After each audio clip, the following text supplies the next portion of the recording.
Well, welcome everyone to the Jacksonville Urban League Center for Advocacy and Social Justice, Racial Healing and Reconciliation Monthly Conversation. We're very pleased tonight to have with us David Livingstone Smith from the University of New England. Dr. Smith has quite a career in scholarship, and I will let him talk a little bit more about his studies and how he came to write what he has written. But he's written a number of works, including Freud's Philosophy of the Unconscious, War, Evolution, and Nature of Human Nature, and Beyond Good and Evil, variations on some Freudian themes. So with that, I will welcome Dr. Smith, and by the way, he got his Ph.D. at King's College, University of London. So welcome, David. Thank you. It's a tremendous honor to speak to the Urban League, this historic organization that has been fighting since early in the 20th century for justice. So in the half an hour available to me, I want to talk to you about the work I've been doing really over the last 20 years on dehumanization and the association between dehumanization, which is a term I'll define a little bit, and race and racism. There's a very close connection there and a very dangerous connection there. I would be remiss unless I said that I grew up in Florida, so this is particularly meaningful to me, speaking to y'all in Jacksonville. I mean, for me, that was way up north. I grew up in South Florida. And as you can see, I'm sure I'm not a young guy. I celebrated my 70th birthday this month. And so I grew up in Florida in the 50s and 60s. My family moved down from New York. And that experience, being in the Deep South at that time, really, really, really had a profound impact on me. So to explain that a little bit, before I get into the more theoretical stuff, I'm going to read you just a little excerpt from my book, On Inhumanity. Here it is, On Inhumanity. It's not my most recent book. It came out in 2020. My most recent book is called Making Monsters, about the same topic. But On Inhumanity is for a very general audience. Anyone can pick it up and read it and get something out of it. So let me read. The Deep South at the tail end of the Jim Crow era was organized around the idea that whites deserved power, privilege, and any resources they demanded, while anyone else, especially blacks, were born to a life sentence of inferiority. This was the world in which I grew up. Raw racial oppression was all around, in public buildings and supermarkets. Signs indicated white versus black water fountains. Those reserved for whites, clean and well-maintained, and those for blacks, dirty, rusty, and in disrepair. The local beach, a beautiful one on the Gulf of Mexico, was for whites only, as was clear from the sign telling visitors that neither Negroes nor dogs were allowed. Our town was segregated, with black people living in dire poverty in an area known as Dunbar Heights, far from the protected domain of white families.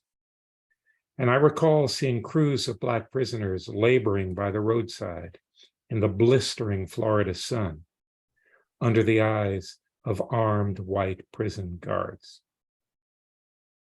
These common signs of a world built to privilege whites and oppress blacks did not just reflect what the government wanted or what the rules required. Most of the people who inhabited my world the white section of a sleepy southern town, were marinated from birth to death in the ideology that racial oppression is part of the natural order of things.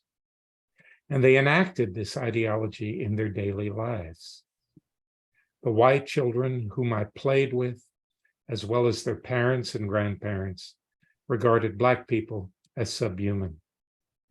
Sometimes this was explicit, as when boys I went to high school with boasted of hunting Black kids with their pellet guns on weekends. Mostly it was unspoken, but nevertheless as palpable and suffocating as the humid, heavy air. My family's place in this racially riven world was more complicated than it may have seemed on the surface. My mother was the daughter of Jewish immigrants, or I should say refugees from Eastern Europe, whose families looked to America as a safe haven from the racist pogroms. Her parents, Chaim, who was born in Belarus, and Bertha, who was born in Romania, were brilliant, self-educated people who had to quit school early, he to work in a Coca-Cola bottling plant, and she, at the age of 14, to work in a sweatshop on the Lower East Side of New York City, at the time named the Ghetto. They visited us each summer. Eventually, after my parents' divorce, my grandparents left Brooklyn and moved down south to live with us. I grew up in their loving presence, and they taught me about the horrors of history. Some were family stories. There was the story of Chaim's mother giving birth to him while hidden in a haystack, while the Jews in her village were being raped and slaughtered. She was gagged so she would not cry out in pain. Then there was the story of Bertha's mother, Rose, who fled anti-Semitic persecution to live deep in the Romanian forest with a group of Roma that took her in. I heard that she was once pushed off the sidewalk into a muddy gutter by a Gentile soldier who snarled, "Get off the sidewalk, Jew." According to family legend, she looked at him dead in the eye and cursed him, "You will die before the sun sets," which, of course, in the reassuring family fable, he did. So that's the kind of world that I grew up in. And it left a mark on me. And I should say that my grandmother, Bertha, who I said in the excerpt I read to you was really a brilliant woman, knew a lot about racial oppression. And she helped me make sense of the world around me. Because as a child who was not socialized into the culture of the Deep South at that time, it was very disturbing. You couldn't help but see there were things just terribly wrong about how things were organized. The poverty, the oppression, the old men complaining that the Ku Klux Klan wasn't active enough anymore, and so on. Because as a child that moved down from New York City, I wasn't part of that world. So it left this mark on me. And then later, as an academic, as a professor, and there's a story connected with this, which I won't spend time going into. I realized this is something I really need to write about and think about, because although much of the world is different than it was back then, not all of it is. Not enough of it is. There's still far too much racial oppression, and as I'll get into in a minute, dehumanization. What really drove this home to me, by the way, most recently, because I had been out of the Deep South for a very long time, was going to Alabama, where I gave a talk at the University of Alabama, their wonderful Department of Race and Gender Studies. And the chair drove me around And I could have been in a time machine. It could have been Florida, 1959. So once, after a long detour, I just started working as a scholar and as a researcher on these topics, and as a scholar and a researcher who is not interested in writing stuff just for other scholars. Because I think these matters are just so important. They're so important morally, they're so important politically, that people like me, and I wish I could encourage more of them, need to make their work accessible and available to any reader. I do this in all my books. So to rejoin the sentence that I began a little while ago, I decided I wanted to look into these matters. And I wanted to look into these matters initially through the lens of the phenomenon of dehumanization. So I've written 3 books on this topic. The most recent one, Making Monsters, came out in 2021. And then the one I read the excerpt from, On Inhumanity, came out in 2020. From the first one, where when I was writing it, I really didn't quite know what I was doing, came out in 2011. It's called, what is it called? It's been a long time. It's called Less Than Human, Why We Demean, Enslave and Exterminate Others. And so I decided to research this phenomenon. And in researching it, it led me right back to racism and the experiences of my youth. So what's the phenomenon? Well, the word dehumanization is used in all kinds of different ways. If you Google it, you'll get probably at this point well over 8 million hits, but people mean lots of different things by it. What I mean by dehumanization is the attitude of thinking of other people as subhuman creatures, as subhuman animals, or as monsters. And this phenomenon, most everyone agrees on this who works on it, is very, very, very much implicated in violence, in acts of violence, because, of course, if you see others as subhuman creatures, you can take liberties with them, can't you, of exploiting them, harming them, using them. And worse, if you see them as monstrous beings, then you are not only entitled, but actually mandated to destroy them. Now, as I got into this literature, of which there wasn't much, my 3 books are the only single author books on dehumanization in the English language.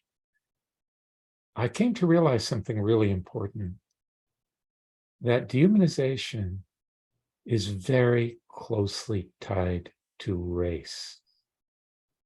What do I mean by that?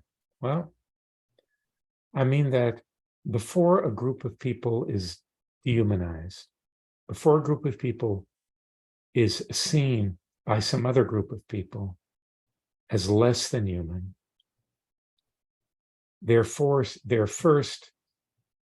thought of as a separate race. Now, we need to think a little bit about this. Like, what does that mean? What is it to, philosophers use the term racialize, and to racialize people is to not only think of them as a distinct race, as belonging to a distinct race, or race other than us, whoever the us is, but also to treat them as such. Now, any explanation of what's involved in that. It's got to cover all the cases. In the United States, because of our history, race is very, very often just equated with skin color. But that doesn't cover all the cases, even the United States. So let me do Exhibit A and Exhibit B, explaining why that's wrong. Exhibit A is my grandmother, my Jewish grandmother, Bertha, born in Romania. Her family fled the racist persecutions because a lot of Americans don't understand this. Jewish people were persecuted in Europe, both during the Holocaust and before, not because of their religion, but because they were regarded as belonging to a separate and inferior race. So her family fled in 1910 to the safe haven of the United States.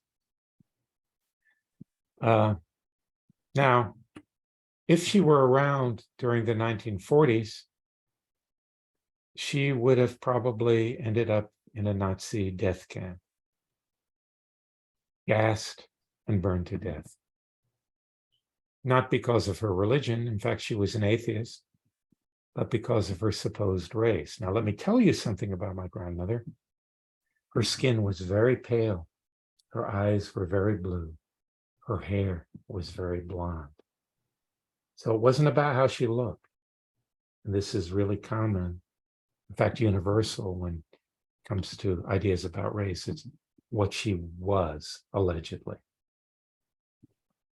That's Exhibit A. What about Exhibit B? Let's take an American example. Homer Plessy. Homer Plessy was the defendant in the famous case of Plessy versus Ferguson. If my memory serves me correctly, that was 1896. That led to the separate but equal ruling from the Supreme Court, which was quite ridiculous because the provisions for, say, white children in schooling and black children in schooling were nowhere near equal. It was a ghastly misnomer. In any case, Homer Plessy challenged the law that had just come into effect in Louisiana, which required that white passengers and African-American passengers occupy different cars in the train. So train cars were segregated, and he deliberately challenged this. Now, what's the punchline here? Well, Homer Plessy was indistinguishable from a white, and I put that in scare quotes for reasons maybe I'll explain later, a white man. But under Louisiana law, he was black because one of his grandparents was African. So race, racial ascription, and the racism which comes with it isn't just about how people look. It's about assumptions about how people are, what they really are like. And this involves the idea of inferiority. Most of my work on race leading into dehumanization focuses on two groups of people, not all of it, because there are sadly many, many examples of this kind of racialization. But mostly it's Jewish people, particularly during the Holocaust, and African Americans in the aftermath of the American Civil War. And in both cases, what we find is that racialization, the treatment of these groups of people as by the dominant group, the treatment of them as inferior human beings, as lower ranked in the human category, is a precursor, anticipates their dehumanization. And as bad as racism is, as bad as it is to think of a whole group of people as inherently and irredeemably inferior, dehumanization is even worse. So you'll remember I described dehumanization as the attitude of thinking of others as less than human, as subhuman creatures, as non-human animals, particularly dangerous or traditionally dirty animals, or as monsters and demonic beings. What happens in dehumanization is that a group of people that have been racialized, like Jewish people in Europe, like people of African descent in the United States, are seen not merely as less than human, or rather not merely as lesser humans, but as less than human. And that licenses extraordinary cruelty. So one of the things I write about, and this is very appropriate for a Florida audience, is lynching from about 1893 until the middle of the 20th century. As I'm sure you all know,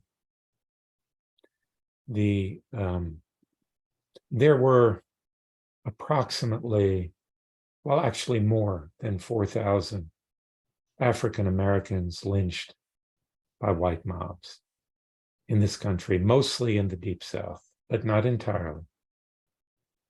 There were lynchings of others as well, particularly in the West, Native Americans and Latinos. In the Deep South, 97% of the lynchings were of African American men. And, this is something I talk about in public lectures I give, and I talk about to my students because I teach this stuff. The impression that most Americans have of lynching is really incorrect. They get it from TV, they get it from movies. Lynching was unbelievably horrific. It wasn't just some Ku Klux Klan guys riding up and stringing a man up from a tree. It typically involved hours and hours of torture, castration. Often the victim was burned alive. Sometimes body parts were cut off and the victim was forced to eat their body parts. It was an unbelievably gruesome practice. And these lynchings were often attended by spectators, hundreds or thousands of spectators. Railroad companies put on extra trains to transport spectators to the torture scene. There were professional photographers on hand to photograph the torture and to sell the photographs as postcards. And once the victim was dead, sometimes even before the victim was dead, members of the mob moved in to take portions of their body as trophies.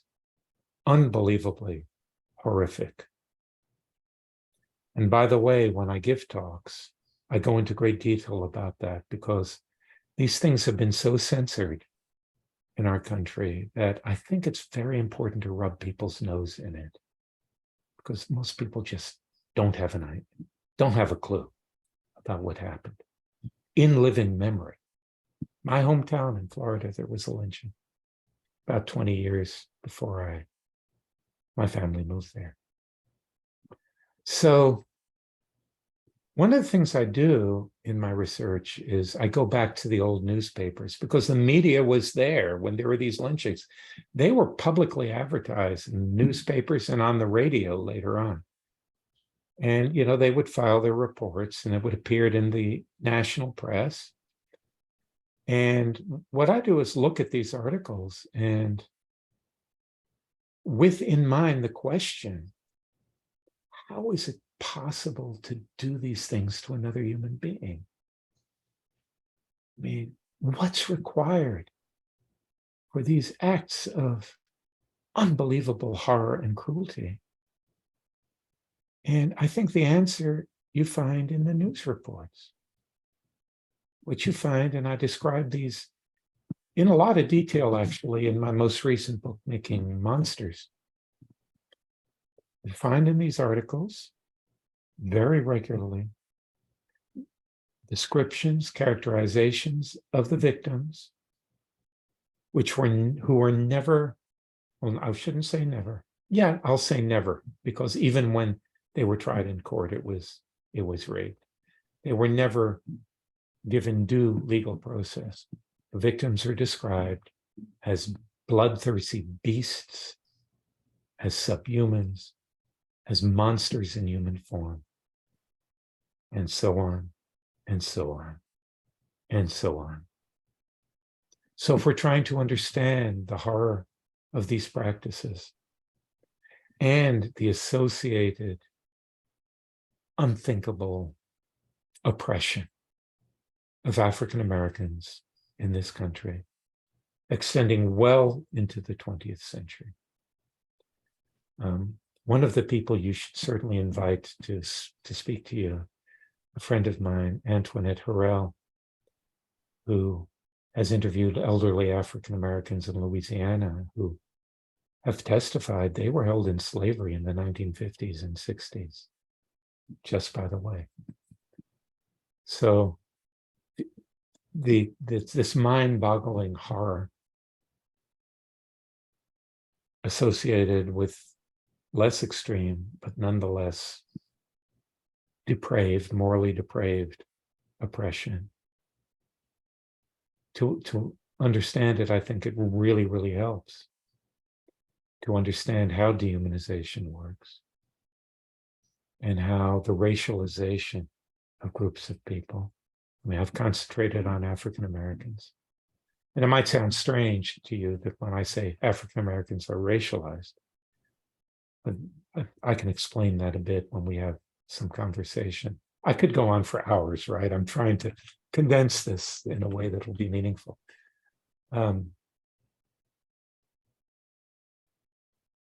We understand dehumanization, how dehumanization works. It helps to understand and hopefully to remedy these sorts of phenomena which I've just described and which pop up all too often all over the world. So I think I've ended dead on my time of half an hour, and I'm happy to have a conversation with anyone who wants to have a conversation with me about these things. Thank you, David. I think William Malone is about to say something, and I think you know this, but for the rest of the guests, William Malone was able to bring you on as a guest, and we're very grateful for that. William is my partner in this, along with our interns and others at the Urban League. But go ahead, William. I'm just going to say I've lived my life in the South, very little time elsewhere. And, you know, even as a 12-year-old, I was aware that things were really wrong in the way we treated Black people. But your descriptions are just amazed. I wasn't aware. I was aware of the lynchings, but I had no idea of the kind of details that you're sharing with us. Yeah. And the insights you're giving us is horrific.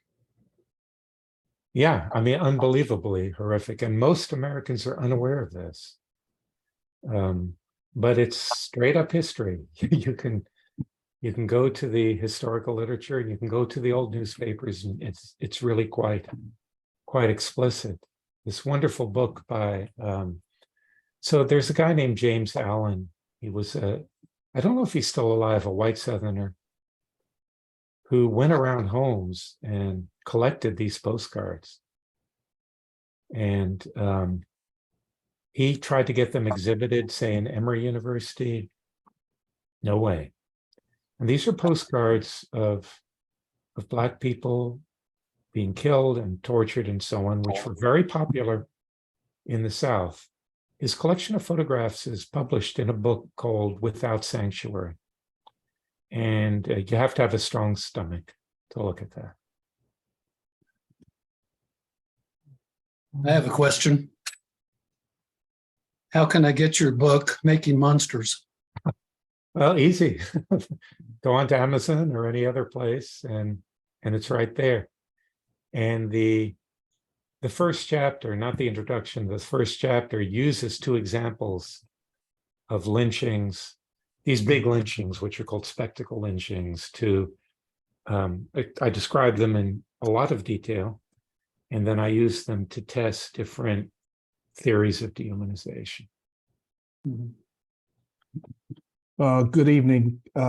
My name is Wells Todd, and I'm a resident here in Jacksonville, Florida. I'm 77 years old. Served in the military during the Vietnam War. My parents were actually part of the Great Migration out of the South. My father was from Woodruff, South Carolina, and my mother was from Virginia. They met each other in New York, and that's where I was born.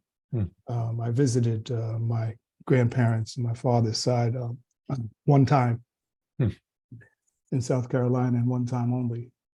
And I didn't realize until later on why that was. My mother was not going to let me visit the South because I might have ended up like Emmett Till. Yeah. I think one of the struggles that we have here in Jacksonville is trying to educate people to these things. I mean, you know, those postcards you talk about, at some point, the post office actually stopped allowing them to be sent to the mail. They were so grotesque and just hideous things. They would also shoot the body. There would be people there selling bullets. So the bodies were virtually always mutilated, and often castrated, and rounds and rounds and rounds of bullets fired into them. Right. One of the things we're working on here and have been for the past 7 years is trying to remove Confederate statues. We haven't been really recognized by the Urban League here. I sat down with Mr. Danford, and he basically told me straight up, and another person that was with me, that he didn't have a dog in this fight. He didn't care whether they came down or stayed up.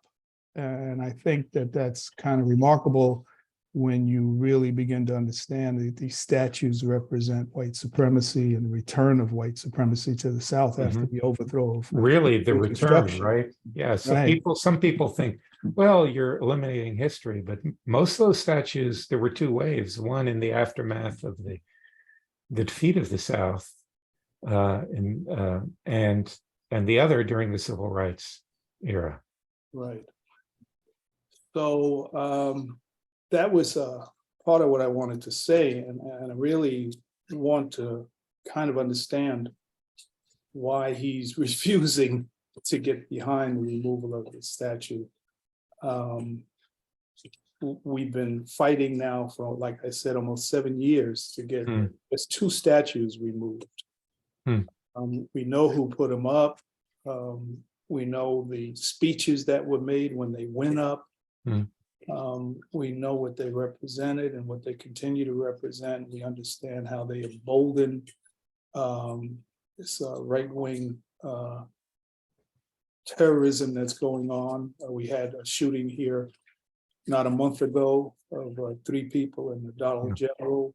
You know, and I think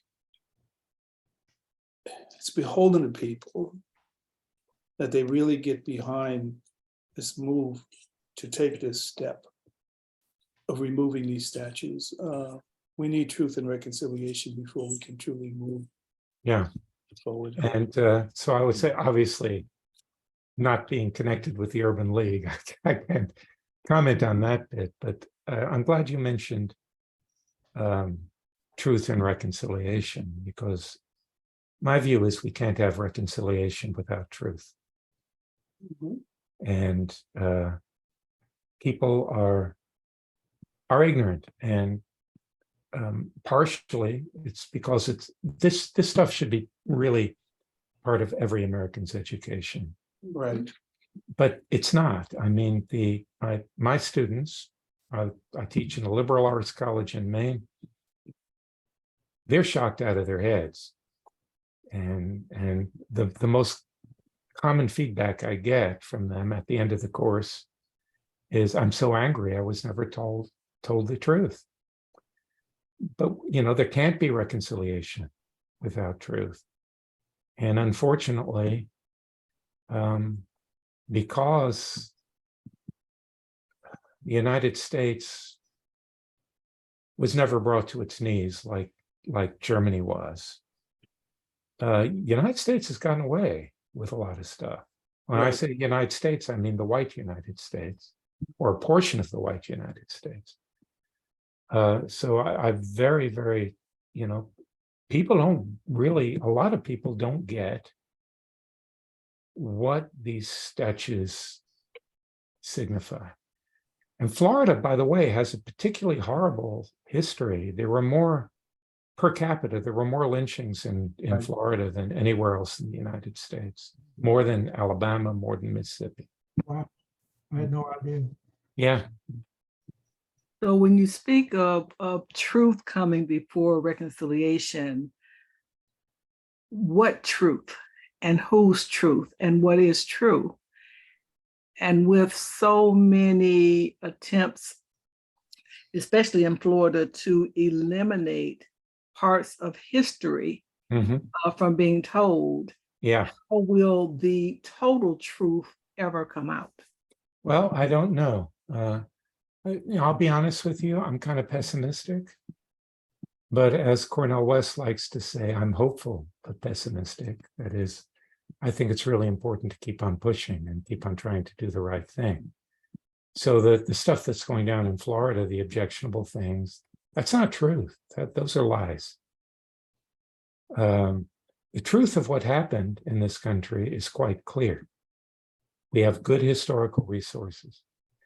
And just because someone in a position of authority says things that a lot of people, of course, are keen to lap up because it's comfortable. The truth is really, really, really uncomfortable. And that kind of discomfort is a good thing. I don't think, generally speaking, I don't advocate shaming people or anything like that, but discomfort, when there's something that's worth being uncomfortable about, discomfort is a good thing. And that's what I would like to see.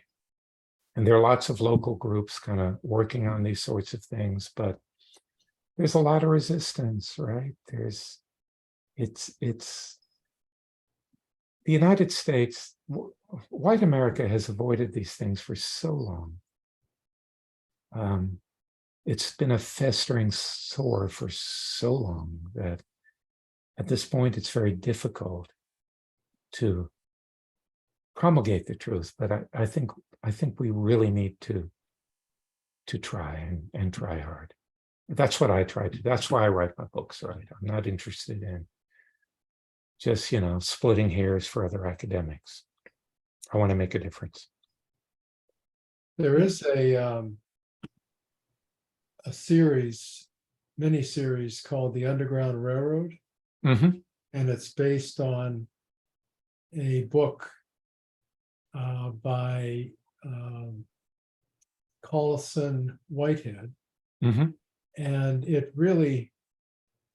it starts out showing the brutality of treatment of enslaved people, and then it takes you through the abolitionist world and the white world, and really through a certain amount of fantasy. It's called magic realism. Yeah, I've seen a bit of that series. Yeah, and it really shows how we as a people have not understood the black world back then and the black world now. I mean, it's just. No, yeah, It's a no, very absolutely. Yeah. So here's something that I think should be part of every American's education. The Nazi race laws were based on American Jim Crow laws. That's right. Yeah. The Germans sent a group of lawyers over here to study because they recognize the United States, and this is hard for a lot of white Americans to swallow, as like the world center of racism. Like we were the only country that forbid interracial marriage and interracial sexual relations. And so they came over, they studied our laws, and they concluded that the Americans were too extreme, that they needed to tone it down in Nazi Germany.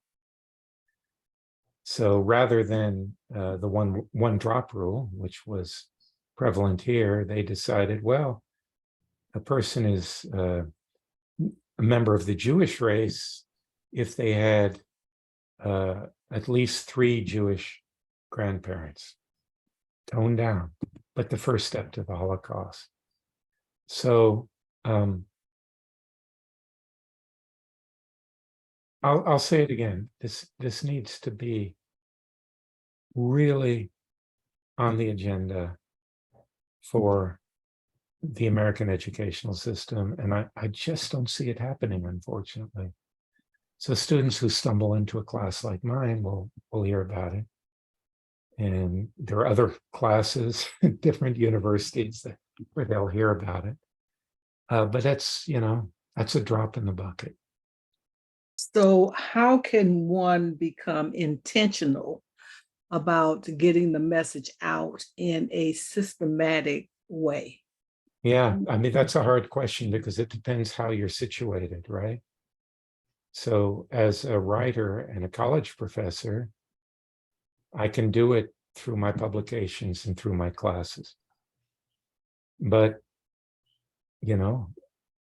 not everyone's a writer and a college professor. And there's always some way that people can be part of promulgating the truth and introducing other people to reality. But it depends on, I think, the circumstances of any individual, but everyone can get educated.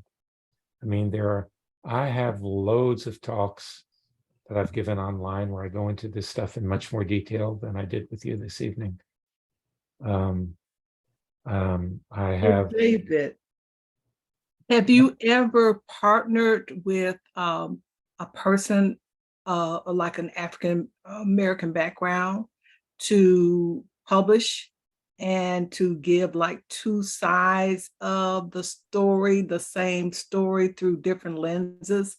Have you ever done that? Thought about doing that? No, I haven't, because first, not with publishing. I haven't published with anyone. I'm not really good at working with other people. It's a flaw of mine.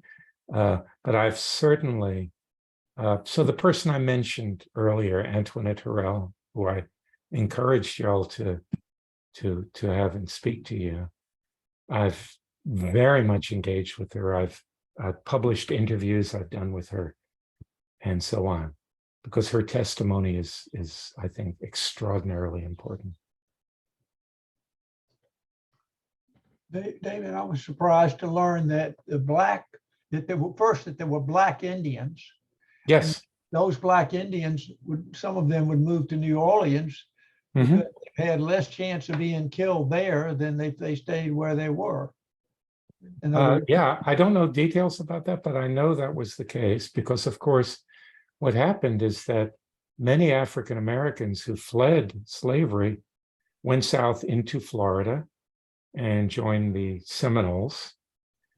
And then the Seminoles moved and were moved west. So, I mean, what you say is, perfectly sensible to my ears. Well, you're sure opening some eyes tonight. Oh, that's wonderful. I mean, that's what makes it worthwhile. I've spared you the gory details. Often when I give talks, I spend a lot of time reading from these newspaper reports and pinpointing, which newspapers describe the victim as a monster or a beast or, whatever. There are just so many examples of this. And I mean, when you're thinking about the cruelty, the unbelievable cruelty, that this propaganda was circulated, and it was propaganda, that African-American men were dangerous, monstrous beings. That kind of explains, if you actually swallow that, then to stop a monster, you'll do anything, and the monster is supposed to be evil, right? Just by the way, this idea of criminality, we find it again and again when groups of people are racialized. Of course, we are all familiar with the idea, which developed really only in the aftermath of the Civil War, that African American men were basically criminal. And that was connected to the practice of convict leasing, which was a way of basically re-enslaving African Americans in the South. Yeah. But we find that in Nazi Germany as well. We find it in present-day Myanmar, where the Rohingya minority are racialized and treated as essentially criminal. We find it again and again and again and again and again. These others, who are, in fact, typically the most vulnerable members of a population, are treated as dangerous, as evil, as brutal, and so on.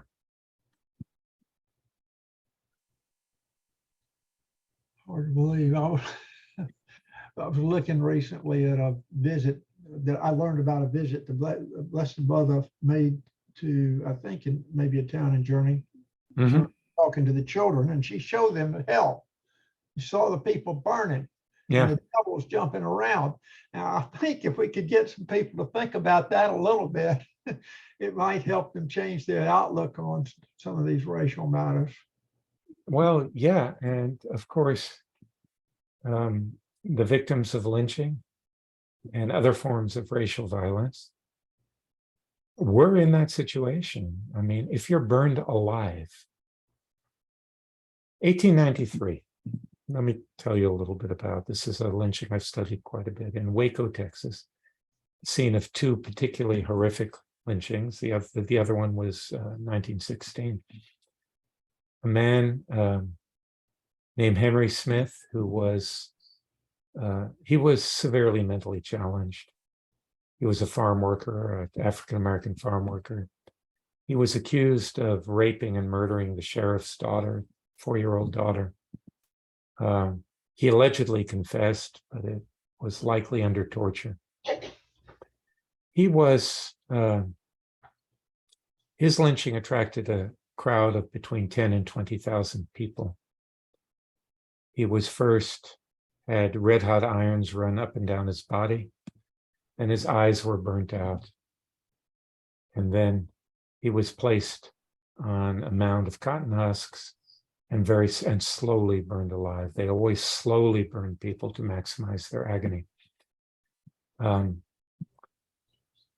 These events where people were burnt alive were colloquially referred to as barbecues.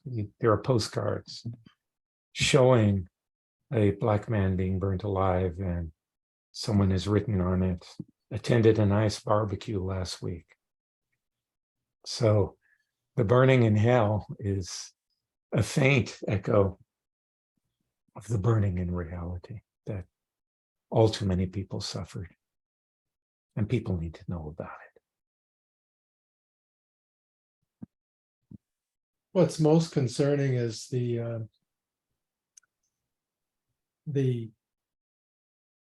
what's happening now is we're losing, not gaining. Yeah, that's right. And Particularly- Florida is the epicenter. Yeah, I mean, the legislation against discussing even at a minimal level, the kinds of things you're talking about, Yeah, is very akin to laws in Germany that were it was very clear that you could not help but violate them by simply breathing. Yeah, that's right. There's no way that a teacher could even mention racial history at all without being arrested. Yeah, no, that's these- right. Well, in these- Germany, unless these you lose did it their in the right job. way. Lose their job, I guess. Yeah. So look, there are, unfortunately, groups of people who are really dangerous in this respect. So look, I live in New Hampshire. I work in Maine. You might think, oh, that's safe. But every time I teach race and racism, I do it every year, and I always find some way to squeeze this stuff into whatever I'm teaching anyway. I go into the classroom with a little concern. It just takes one student who, records something out of context, mobilizes others to call for my dismissal or worse. So, we're entering a dangerous time. And, if I were in Florida or Texas, they're doing wonderful work at the University of Alabama, but I'm sure there are the same anxieties there. I'd be scared.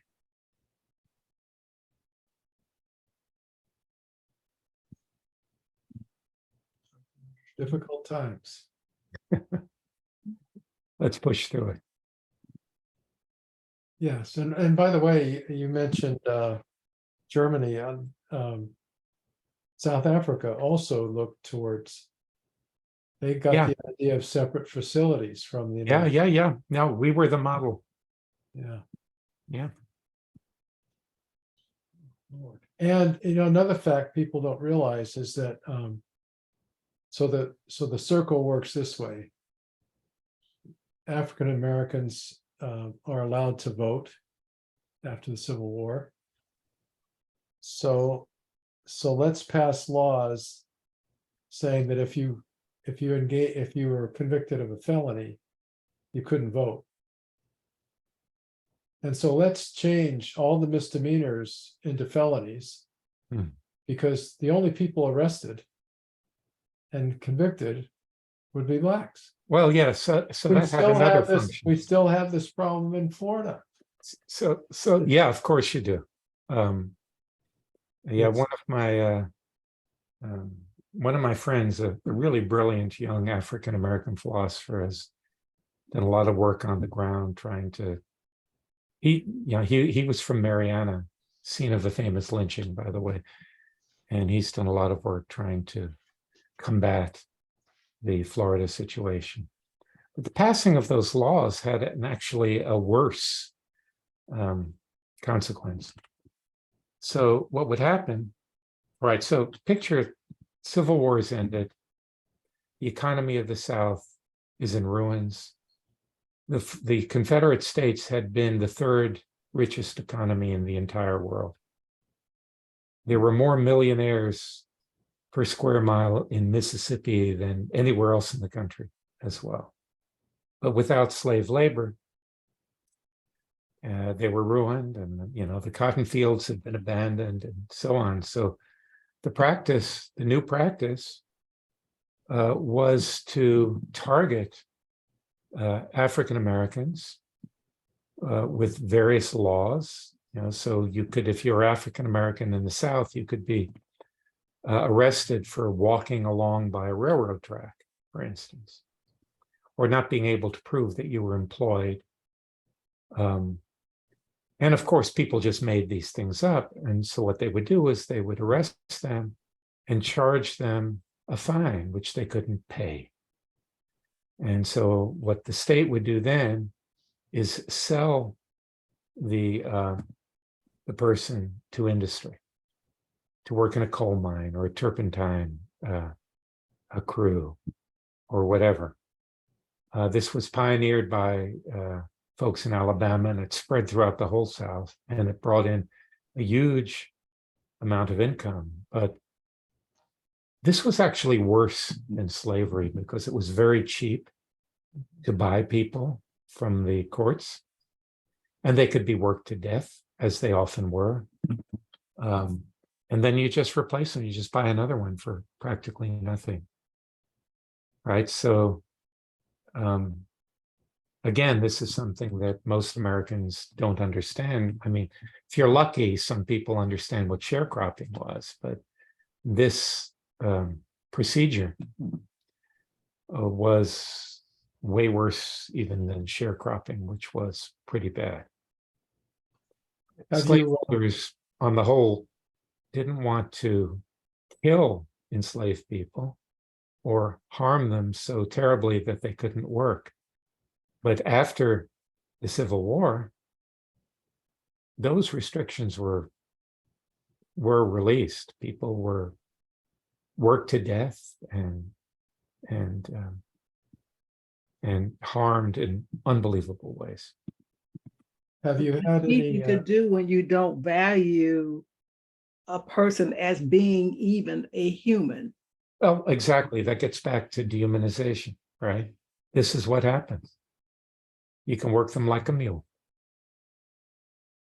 Reading about that from Dr. Joy DeGrury's book is what motivated me to work with the Urban League to have people come and talk about racial reconcilement.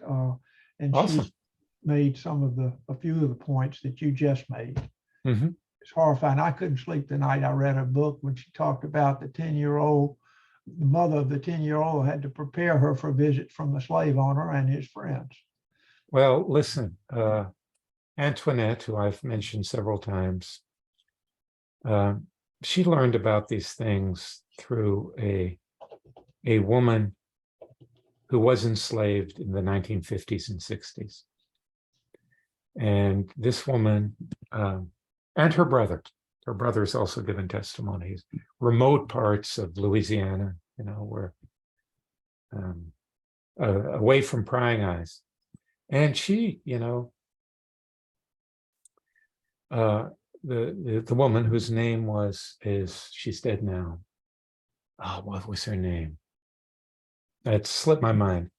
But anyway, she and her mother were raped on the kitchen floor by the plantation owner. And she was 11 years old. And then she was thrown a rag to wipe up the blood.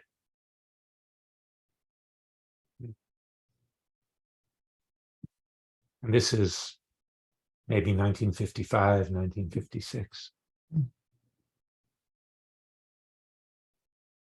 Have you, in your writing, have you found some positive results from informing people about this? Yeah, well, I don't know. It's hard to tell with your writing, but certainly with my teaching. Yeah. One of the things that often happens to my students is they get into arguments with their parents during Thanksgiving. I take that as a very positive sign. That's great. Yeah, so that course, I really think, I hope I'm not deceiving myself. For a lot of students, it's transformative. Yeah, well, let's hope we can have courses like that again in Florida soon. Yeah. Well, we always like to end at 8 o'clock. And this has been a pleasure to have you on, and Thank you. welcome all of our guests. Thank them for attending, and thank you, William, for your assistance. And I also thank the interns at the center for their assistance in this program. And continue what you're doing, and be great to have you on again at some point. Anytime. Just when we think we're learning something, you come in and blow our minds with a lot of things we didn't know. I will do my best if I come back. All right, well, thank you very much. Thank you. Bye-bye now. Good night, everyone. Good night.